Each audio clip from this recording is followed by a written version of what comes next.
दुनिया में लोगों ने फिर अपने ዲሴምበር 23 2011 ላይ ዶንቱ የተሰኘው ፊልም ለእይታ በቃ። ያም ደግሞ ፈርሃን አክተር ከሻሩክ ካን ጋር አንድ ላይ ሆኑ ዶን የተሰኘውን የአሚታብ በቸን ፊልም ሪሜክ አድርገው ነበር የሰሩት። ይህ ፊልም ይሰራል ሲባል አሚታብ በቸንም ሆነ አድናቂዎቹ ደስ አላላቸው ነበር መሰለኝ በሰዓቱ። ምክንያቱም ቢግ ቢ ወይም አሚታብ በቸን አንድ ቃል ተናግሮ ነበር፣ ቆየት ያሉ አንዳንድ ፊልሞችን ባይነኩ ይሻላል ብሎ ነበር። ግን ዶንቱ ለእይታ ከበቃ በኋላ ሻሩክ ካን በአንድ ኢንተርቪው የተናገረው አንዳንድ ሰዎች ኦሪጂናል ነው የምትሉ ሰዎች ዘመናዊ ሲኒማ ከነጨራሹ አታውቁትም ማለት ነው ብሎ ነበር። ብዙ ሰዎችም እንዳሉት ከሆነ በዚህ ንግግሩ ቀጥታ አሚታብ በቸንን ነው ኢላማ ያደረገው ብለዋል። ግን ዶንቱ ማለት ደግሞ ቆየት ያለውን የአሚታብ በቸን ፊልም ሌጋሲውን በደንብ ያስቀጠለና ምርጥ ፊልም ነበር። በጣም ተወዳጅ የሆኑ ቻርትበስተር የሆኑ ሙዚቃዎችን በታሪኩም ደግሞ ብዙ የማይገመቱ ትዊስቶች ያሉበት ገራሚ አክሽን ትሪለር ፊልም ነበር።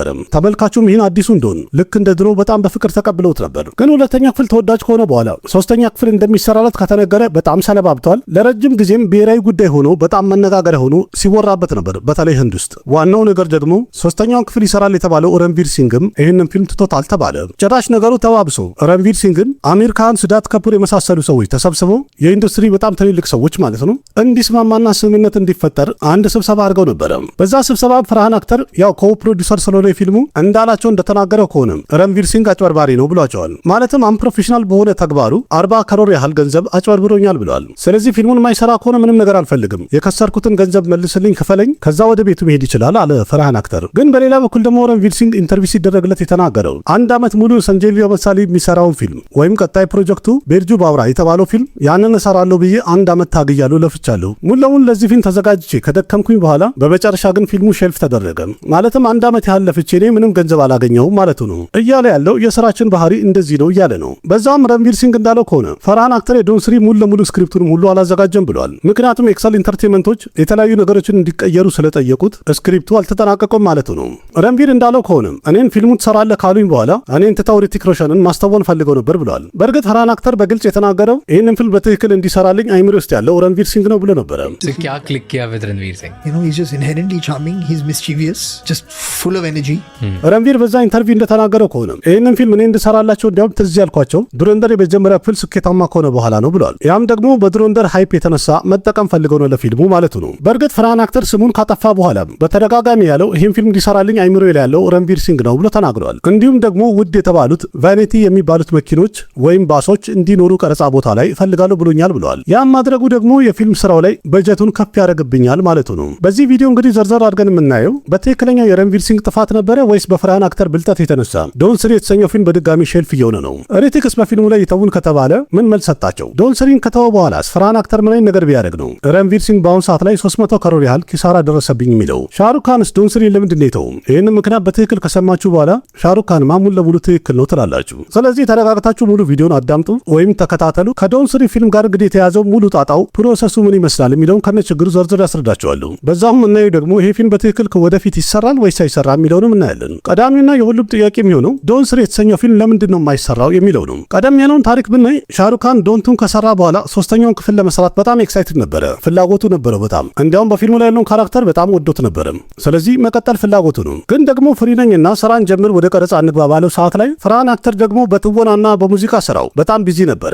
ያም ማለት ደግሞ ተቀዳሚ ስራው ወይም በቀጣይ ዶን ስሪን የመስራት ዓላማ አልነበረውም። ግን 2016 አካባቢ ጥሩ ጊዜ ነበረ። ምክንያቱም የሬይስ ፊልም ትሪለር ለእይታ በበቃ ሰዓት ሻሩክ ካን ሲጠየቅ ያለው በአሁኑ ሰዓት ላይ ፈርሃን አክተር በተለያዩ ትወናዎች ቢዚ ነው፣ ግን ስራውን ከጨረሰ በኋላ እኔ ዝግጁ ስለሆንኩኝ እንስራ ባሌ ሰዓት ላይ ተነስቼ ለመስራት ዝግጁ ነኝ ብሎ ነበር። ይህ ንግግሩም ደግሞ የሚያሳየው ሻሩክ ካን ዶን ስሪን ለመስራት በጣም ፍላጎት እንዳለው ግልጽ ነበረ። በዚህ መልኩ እንደዚህ የተነጋገሩ እስከ 2017-18 ድረስ ዘልቀው ሄዱ ወይም አለፈ። ያም ማለት እስከዛ ድረስ እንግዲህ ሻሩክ ካን ፍሪ ነበረ። ግን 2018 ላይ እንደሚታወቀው ሌላ የግል ችግሮች የተደራረቡበት ሄዱ። ያው ሁላችሁ የምታውቁት ነው የኮቪድ አካባቢ ላይ በአርየም ኬዝ በጣም ብዙ መወዛገብና አወዛጋቢ ነገሮች ተነሱ። ኢንዱስትሪም ሆነ ፈርሃን ራሱ እንደተናገሩት ከሆነ ኢንዱስትሪ ውስጥ ያሉ ሰዎችም ሆነ ፈርሃን አክተር ትዕግስታችንን ጨርሰናል፣ ስለዚህ ዶን ስሪ ለጊዜው ይቆያል አይሰራም አሉ። ግን በፈረንጆቹ 2023 ላይ ፓታን የተሰኘው ፊልም ለእይታ ከበቃ በኋላ ያ ሁሉ ታሪክ ሙሉ ለሙሉ ግልብጥ አለ፣ ተቀያየረ። በዚህ ሰዓት ላይ ፈርሃን አክተር እንዳለው ከሆነ ለየት ያለና አዲስ ታሪክ አለኝ ወይም ሀሳብ አለኝ፣ ግን ሙሉ ለሙሉ ስክሪፕቱን ገና አላዘጋጀውም አለ። ማለትም ኮንሰፕት ብቻ ነው፣ መነሻ ሀሳብ ብቻ ነው የነበረው። ያለውም ደግሞ ዶን ሶስተኛው ክፍል ሲሰራ እዚህኛው ክፍል ላይ ሁለቱም ዶኖች አንድ ላይ ይታያሉ። አንደኛው ያው ወጣቱ ዶን ካራክተር የሚጫወት ሲሆን ሌላኛውስ ምንድነው በተባለ ሰዓት ላይ አንዳንድ መረጃዎች እንደሚያሳዩት ከሆነ ወይም በሰዓቱ ነሬት የተደረገው ታሪክ ሉፕ ሆል እንዳለው በደንብ አሳይቷል። ልክ ስፓይደርማን ኖ ዌይ ሆም የተሰኘው ፊልም ሲሰራ የድሮና አዲሱን እንዳቀላቀሉት አይነት ማለት ነው። ግን በዚህ ፊልም ላይ ሻሩክ ካንን ታስተውነዋለህ ወይም እሱ ይሰራል ወይ ተብሎ በተጠየቀ ሰዓት ላይ በኢንተርቪው ቀጥታ መመለስ አልቻለም። እንዲያውም ነገሩን ግራ ቀኝ እያዘዋወረ ግራ መጋባት ውስጥ አስገባ ተመልካቹ ነው። So why Ranveer Singh? Why not again the trilogy? I mean, we did try. I mean, there were a couple of ideas we exchanged, wrote some stuff also. But somehow, I mean, either he was like excited by something that I didn't feel, or then I was really excited by something that he felt is not. You know what I mean? And that happens. Like sometimes that synergy on a script or on an idea doesn't happen. And it didn't happen on this. So we just kind of said, listen, you know what, we've done two which are really fun and amazing together. ግን ትክክለኛው ነገር ኢንዱስትሪ ውስጥ እንግዲህ ውስጥ አዋቂ ነን ብለው ያወሩት አንዳንድ ሰዎች እንደተናገሩት ከሆነ አንዳንዶቹ እንዲያውም የሆነ ዜና አርቲክል ላይም ተጽፎ ነበርም ሲጠየቅ ምንም እንኳን ታሪኩን አዟዙሮና ግራ አጋብቶ ቢናገርም ግን ትክክለኛው ፍርሃን አክተር የዶንን ታሪክ ወይም የዶን ስሪን ታሪክ ልክ ስፓይደርማን ኖ ዌይ ሆም የተሰኘው ፊልም ላይ እንዳለው አይነት እንዲሆን ፍላጎት እንዳለው በግልጽ ተናግረዋል። ማለትም በዚህኛው ታሪክ ላይ ሁለቱም ዶኖች አንድ ላይ እንዲተውን የፈለገው ለዛውም ሴቶቹንም ጭምር። ማለትም አሚታብ በቸን፣ ሻሩክ ካን፣ ሴቶቹ ደግሞ ዚኔት አማንና ፕሪያንካ ቾፕራ እንዲሆን ነው ፍላጎት የነበረው። ምክንያቱም ኖስታልጂያ ፋክተሩን ተጠቅሞ ፊልሙ በራሱ ቡስት ማድረግ እንዲችል ፈልጎ ነበረ። ማለትም የሐሳቡ አሚታብ በቸንና ዚኔት አማን ይኖራሉ፣ እነሱም ፈቃደኛ ሆኖ ነበረ። ግን ደግሞ ሻሩክ ካንና ፕሪያንካ ቾፕራ አንድ ላይ ይተውናሉ ከተባለ አብሮ የመስራት ፍላጎትም እንኳን የላቸውም። ምክንያቱም ምንድነው እንዳትሉኝ መቼስ ቀደም ብዬ ሰርቻለሁ። በጠይቀ ሰዓት ላይ ፍርሃን አክተርም ሁለቱ ሳይገናኙ ለየብቻ ሴት አዘጋጅተን ልንቀርጻቸው ሁሉ ፕሮግራም አድርጌያለሁ ብሎ ነበረ። ግን ስጠይቃቸው ሁለቱም ፈቃደኛ አይደሉም ነበር ያለው። ፍርሃን አክተርም ይሄን እንግዲህ የህልም ፕሮጀክት አድርጎ ስላሰበው ለማሳካት ሲል በሚችለው መንገድ ሁሉ ተጣጥሮ ነበረ። ምክንያቱም አይምሮ ላይ ቀደም ብሎ ስኬታማ የነበረ ፊልም ሐሳብ ስለመጣለት ያንን ተግባራዊ ለማድረግ በጣም ጥረት ላይ ነበረ። ያም ደግሞ የድሮውና አዲሱ ዶን አንድ ላይ በስክሪን ሲታዩ የድሮም ሆነ አዲሱ ተመልካች በደንብ ፊልሙን ያይልም ደስተኛ ይሆናል ብሎ አስቦ ነበረ። ሻሩክም ቢሆን በተጠየቀ ሰዓት ላይ ዶን ስሪ ከሱ ጋር እንዲሰራ ፍላጎት እንዳለው ብዙ ጊዜ ገልጿል። ግን ደግሞ እኔ እንድሰራ ከፈለክ ዶን ሶስተኛውን ክፍል ሙሉ ለሙሉ ዳይሬክት የሚያደርገው አትሊ ይሁን፣ ፍርሃን አክተር ደግሞ ኮፕሮዲውሰር ሆኖ ፊልሙን መቆጣጠር ይችላል የሚል ውሳኔ ነበር ያሰማው። ግን ይህን ነገር በሰማ ሰዓት ላይ ፍርሃን አክተር ሙሉ ለሙሉ እምቢ አለ። ፍርሃንም እምቢ ማለቱን ከሰማ በኋላ ሻሩክ ካን ከዚህ ፕሮጀክት ሙሉ ለሙሉ በክብር ነፃ ወጥቻለሁ ብሎ ሄደ። ከትንሽ ቆይታ በኋላ ዶን ሶስተኛውን ክፍል ወይም ዶን ስሪን ሪቡት አድርገነዋል አሉ። እናም በፊልሙ ላይ መሪ ተዋናይ ደግሞ ረንቪር ሲንግ ይሆናል አሉ። ረንቪር ሲንግ ዶን ስሪ ሊሰራው ነው የሚለው ዜና ገበያ ላይ ወይም ሚዲያ ላይ እንደወጣ ወዲያው በፍጥነት የተለያዩ ኮንትሮቨርሲዎች ተፈጠሩ እና ያ ሁሉ አነጋጋሪ ነገር ምን ነበረ? ደግሞ ዶን ስሪ ይሰራል ተብሎ ከረንቪር ሲንግ ጋር ከተነገረ በኋላ 3 ዓመት አልፎትም የዶን ስሪ ፊልም ቀረጻ ግን አልተጀመረም። ቀጣይ ደግሞ እሱ እናያለን። ዶን ሶስተኛ ክፍል እንደሚሰራ ኦገስት 9 2023 ላይ አስገራሚ የሆነ ቲዘር ለቀቁና ረንቪር ሲንግ በፊልሙ ላይ እንደሚተውን በዛው አናውንስ አደረጉ። በፊልሙ ላይም ረንቪር ሲንግ ዶንን ሆኖ እንደሚጫወት በዛው ኢንትሮዲዩስ ያደረጉበት ቪዲዮ ነበር። ይህ ቪዲዮ ለእይታ ከበቃ በኋላ የተለያዩ ሶሻል ሚዲያ ላይ ብዙ ክርክሮች ሊነሱ ቻሉ። አንዳንድ አድናቂዎች ማነጻጸር ጀመሩ፣ አንዳንዶቹ ደግሞ ክሪቲሲዝማቸውን ቀጠሉ። ሌሎቹ ደግሞ ፊልሙ ቶሎ ወደ ቀረጻ ገብቶ ጣጣውን ጨርሶ ለእይታ ይበቃል ብለው መጠበቅ ጀመሩ። ግን ወራት ወደ ዓመት ተቀየሩ። ይህ ፕሮጀክት ከነጭራሽ ወደፊት መሄድ አልቻለም። ኢንዱስትሪው ስለዚህ ጉዳይ የሚያውቁ ሰዎች እንግዲህ በብዛት የሚያወሩት መጨረሻ ላይ ተዘጋጅቶ የወጣው ወይም የቀረበው ስክሪፕት ፍርሃን አክተር ደስተኛ አልሆነበትም የሚል ነው። በተዋናዩ ላይም ብዙ እርካታ እንደሌለውም እንደገለጸ ተናግረዋል አንዳንዶቹ። ምክንያቱም ዶንን ሆኖ የሚተውነው ሰው ቆንጆና አማላይ ብቻ መሆን ያለበት ሳይሆን ብልጣብልጥ የሆነና የማይገመቱ የተለያዩ ታሪኮችን በሲኒማ ላይ በመስራት ብቃት ያለው አሪፍ ተዋናይ ያስፈልጋል የሚል ሀሳብ አለው። ያም ደግሞ ቀደም ብሎ ከተሰሩት ፊልሞች ጋር ወይም ቀደም ካሉት ዶኖች ጋር ማች የሚያደርግ ካራክተር እንዲሆን ፍላጎት እንዳለው ተናገረ። በእርግጥ ይህ ንግግሩ ሲታይ በአንድ በኩል ትክክል ነው። በሰዓቱ የነበረው የረንቪር ሲንግ ቦክስ ኦፊስ ላይ የነበረው ውጤት ወይም ፊልሞች የነበራቸው አቀባበል ሲታይ ትክክል ነው ሊያስብል ይችላል። ግን እንደዛም ቢሆን ፍርሃን አክተር ረንቪር ሲንግን ሲያስፈርመው በላይ ፊልሞቹ ፍሎፕ ሆኖ ነበረ። ግን በሰዓቱ ሲያስፈርመው ተስፋ አድርጎ የነበረው ረንቪር ሲንግ ሮኪ ኦር አኔኪ ፕሬም ካሃኒ በሚለው ፊልም ካምባክ ያደርጋል ብሎ ጠብቆ ነበረ። ግን ፊልሙ የተጠበቀውን ያህል ሊሆን አልቻለም። በፊልሙ ላይ የነበሩ ፕሬዘንቴሽኖች በጣም ግላመር በመሆኑ በጣም ተደንቋል ወይም ተወዶለታል። ግን በትወና ደግሞ የተደነቀችው በዛ ሰዓት ላይ አክትረሷ ነበረች። ግን እንደዛም ሆኖ ፍርሃን አክተር ዶን ሶስተኛው ክፍል እንዲሰራ ፍላጎት ነበረው። ግን ደግሞ ቀደም ብሎ አስበው የነበረው የረንቪር ሲንግ ፊልም ቦክስ ኦፊስ ላይ አሪፍ ገንዘብ ቢሰበስብለት ኖሮ የያዘው ፕሮጀክትና የሚወጣው በጀት ያለምንም ሪስክ በትክክል ወደፊት ይሄዳል ብሎ አስቦ ነበረ። እንደ አንድ ፊልም ሜከር ይህን ማሰቡ ስህተት አልነበረም። ምክንያቱም የዶን ሌጌሲው በጣም ትልቅ ነው። ቆየት ባለው ዶን በተሰኘው ፊልም አሚታብ በቸን ያስቀመጠው ሌጌሲ፣ ከዛ ቀጥሎ ደግሞ ሻሩክ ካን በ2006 እና በ2011 ዘመናዊ በሆነ መንገድና ለየት ባለ ስታይል በትክክል አስቀጥሎታልም ቀምሞታል የሚባል ሆኖ ነበረ። ስለዚህ እንደዚህ ቆየት ያለ ስም ያለውና ሌጌሲ ያለውን ታሪክ ወይንም ፊልም እንደዚህ በፍጥነት ተጣድፈውና ቸኩለው ፊልሙን መስራት ያልፈለጉ ይመስላል ፊልም ሜከሮቹ። ስለዚህ በየዓመቱ በየ5 እና በየ6 ወሩ ፊልሙ እየተራዘመ ወደፊት የተገፋ ሄደ። የተሻለ ስክሪፕት እስከሚያገኙ፣ ቆንጆ ታይሚንግ እስከሚያገኙ እና ለቦክስ ኦፊስም አመቺ የሆነ ጊዜ እስከሚያገኙ ማለት ነው። አንዳንድ መረጃዎች ደግሞ እንደሚያሳዩት ዶን 3 አናውንስመንት ቪዲዮ ለእይታ ከበቃ በኋላ ረንቪር ሲንግ በጣም ደስተኛ ነበረ። ምክንያቱም ወደ ኢንዱስትሪው እንግዲህ በትክክል ካምባክ የሚያደርግበት ስራ ይሆናል ብሎ ተስፋ ያደረገበት ስራ ነበረ። ፈርሃን አክተርንም እንግዲህ እየተከታተለው ቶሎ ፊልሙን አናውንስ አድርግ እናም ወደ ቀረጻ እንግባ እያለ ሲጠይቀው ነበረ። ግን እሱ ቢጠይቀውም ደጋግሞ ፈርሃን አክተር ታገሰኝ ቆይ ያለ ወደ ኋላ ሲሸሽ ነበረ። ምናልባትም ቶሎ ወስኖ ወደ ስራ ባለመግባታቸው ይመስላል የተለያዩ አነጋጋሪ ነገሮች እንዲቀጥሉ እድል ሰጥተዋል ወይም በር ከፍተዋል የተባለ ሆነዋል። ምን ነበሩ እነዛ አወዛጋቢ ነገሮች እና ሙሉ ታሪኩ ምንድነው ካላችሁ ደግሞ ቀጥለን ደግሞ ሱሩኒ ያም ከዶን 3 ረንቪር ሲንግ መውጣትና የተፈጠረው አወዛጋቢ ነገር ነው። ቀደም ብለን እንዳየነው ረንቪር ሲንግ ፍላጎት የነበረው ዶን 3 ቀረጻውን ቶሎ ፈተን ብሎ እንዲጀምር ነበረ። ግን እሱ ቢፈልግም እንደዛ ሊሆን አልቻለም። የዶን 3 አናውንስመንት ቪዲዮ በወጣ ሰዓት ላይ የፊልሙ በጀትና ስኬሉ ከፍ እንደሚል ለረንቪር ሲንግ ተነግሮት ከነበረው ፊልም ሜከሮቹ በቃላቸው መሰረት በዛው አልቀጠሉም። ግን በዛ መሃል ረንቪር ሲንግ ቀደም ብሎ የሰራው ዱረንደር የተሰኘው ፊልም ቦክስ ኦፊስ ላይ በጣም ስኬታማ ይሆናል። ከዛ በኋላ ነገሮች መበላሸት ጀመሩ። ዲሴምበር 23 ላይ የተሰማው ዜናም ረንቪር ሲንግ ከዶን 3 ፊልም ሙሉ ለሙሉ ወጥቷል፣ አይሰራውም ተባለ። እሱ መውጣቱ ከተነገረ በኋላ በጣም ብዙ አነጋጋሪዎች መፈጠር ተጀመሩ። ቦሊውድ ሀጋማ ሪፖርት እንዳደረገው ከሆነ ፈርሃን አክተር ረንቪር ሲንግ ያቀረበለት ጥያቄዎች ሁሉ ደብሮታል፣ አልተመቸውም ተብሏል። ለዛውም ረንቪር ሲንግ የሆነ ነገር ጠየቀኝ ያለው ደግሞ የስራ ህይወት እንኳን በደንብ ስቴብል ባልሆነበት ሰዓት ወይም ካምባክ ባላረገበት ሰዓት ነበረ።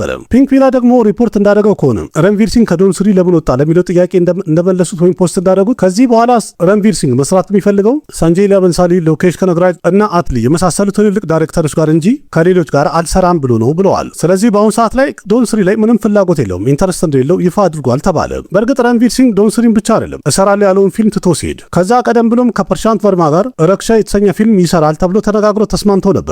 ግን ይህንን ፊልም መሃል ላይ አቋርጦ ትቶት ሄደው። ያም ደግሞ ክሬቲቭ ዲፈረንስ በሚል ነበረ ሳይሰራ የቀጠለው ወይም ትቶት ሄደው። ስለ ዶን 3 ረንቪር ሲንግ ራሱ እንደተናገረው ከሆነ ወይም እንዳለው ከሆነ አንድ አክተር አንድ ፊልም እንስራ ብሎ 3 ዓመት ያህል በጽናት ሊጠብቅና ሊታገስ ይችላል። ግን በመጨረሻ ደግሞ የፊልም ፕሮግረስም ፌል እንዳረገ ይነገረዋል። ከዛ ሌላ ደግሞ መጀመሪያ ላይ የፊልሙ ስክሪፕት ድራፍትና በጀት የመሳሰሉት ነገሮች ቃል የተገባለት ደግሞ ሳይተገበር ይቀራል እና እንዴት ብሎ ይቀጥለዋል ብሎ ነበር። ይህ ንግግሩ ግልጽ ነው። በፈርሃን አክተር በጣም ተናዷል ወይም አዝኖበታል። ፈርሃን አክተር ስል በግል ሳይሆን ኤክሰል ኢንተርቴንመንትም የሱ ነው። እነሱም ደግሞ እንደሚሉት ከሆነ ረንቪር ሲንግ 40 ካሮሪ ይከፈለኝ ብለዋል። ግን ኤክሰል ኢንተርቴንመንቶችም እንዳሉት ከሆነ ለተለያየ ዝግጅት ለዚህ ፊልም ከዛ በላይ የሆነ ገንዘብ ከስክሰናል፣ አጥፍተናል፣ አውጥተናል ብለዋል። ጨምሮ መረጃቸው እንደሚለው ከሆነ ረንቪር ሲንግ ፊልሙን እሰራዋለሁ ካለ በኋላ ነው እኛ ስንዘጋጅ ሁሉ ወጪ ወጣ ነው ብለዋል። በዚህ መሃልም ይሄ ነገር ሲሰማ ረንቪር ሲንግም ጸጥ አላለም። አንድ ፖስት አደረገና ያለውም እሱ ከኔ ጋር ልትሰራ ከተስማማህ በኋላ አይደል እንዴ ሪቲክ ሮሽን እንዲሰራልህ የጠየቅከው ብሎታል። ግን ይሄ ነገር ምን ያህል ትክክል ነው ስህተት ነው የሚለውን ሪቲክ ሮሽን ከበኋላ ሲጠየቅ ግልጽ አድርጎታል። ስለዚህ ጉዳይ ወደፊት እየተነጋገርን እንሄዳለን።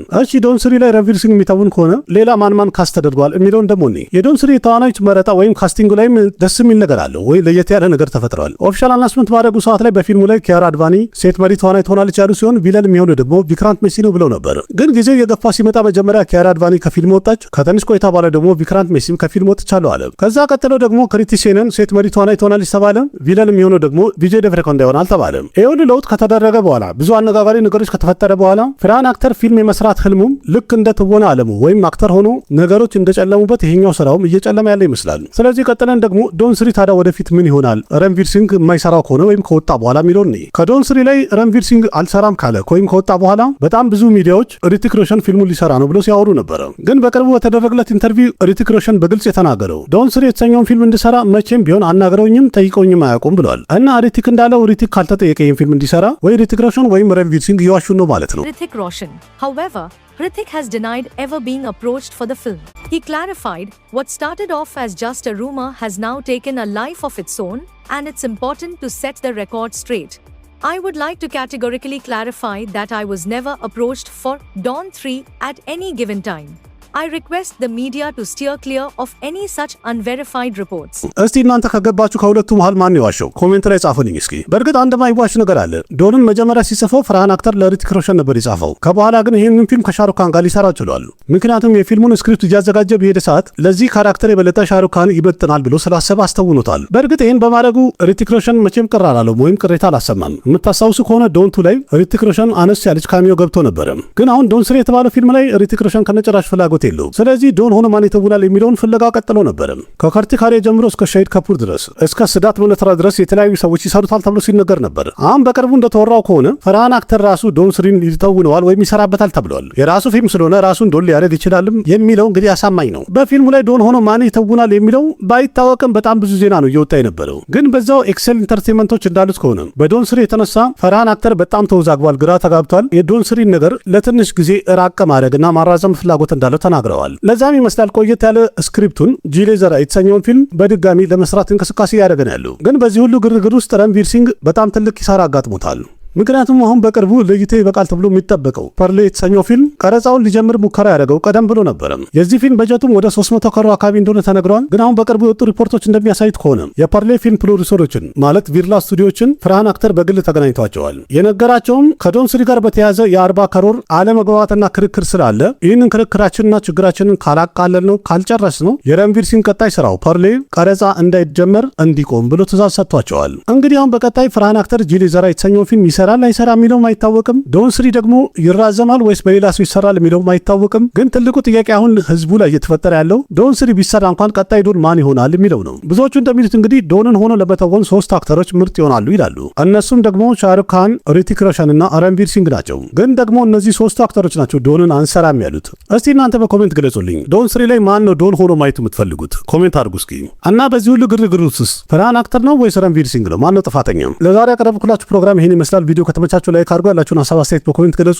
ለጓደኞቻችሁም ሼር አድርጉ። ለቤቱ አዲስ ሆናችሁ ሰብስክራይብ በማድረግ ቤተሰብ ሆኑ። ከህንድ ሲኒማ ጋር የተያዙ በጣም ብዙ መረጃዎችን በዚህ ዩቲዩብ ቻናል አንዳንድ እያልን እንጫወታለን። አቅራቢያችሁ ቃሲም መካ ነበርኩኝ። ደህና ሁኑ። ባባይ ना जाने कैसा एहसास है बुझती नहीं है क्या प्यास है क्या नशा इस प्यार का मुझ पे सनम छाने लगा कोई न जाने क्यों चैन होता है क्या करूँ हाय कुछ कुछ होता है क्या करूँ हाय कुछ कुछ होता है।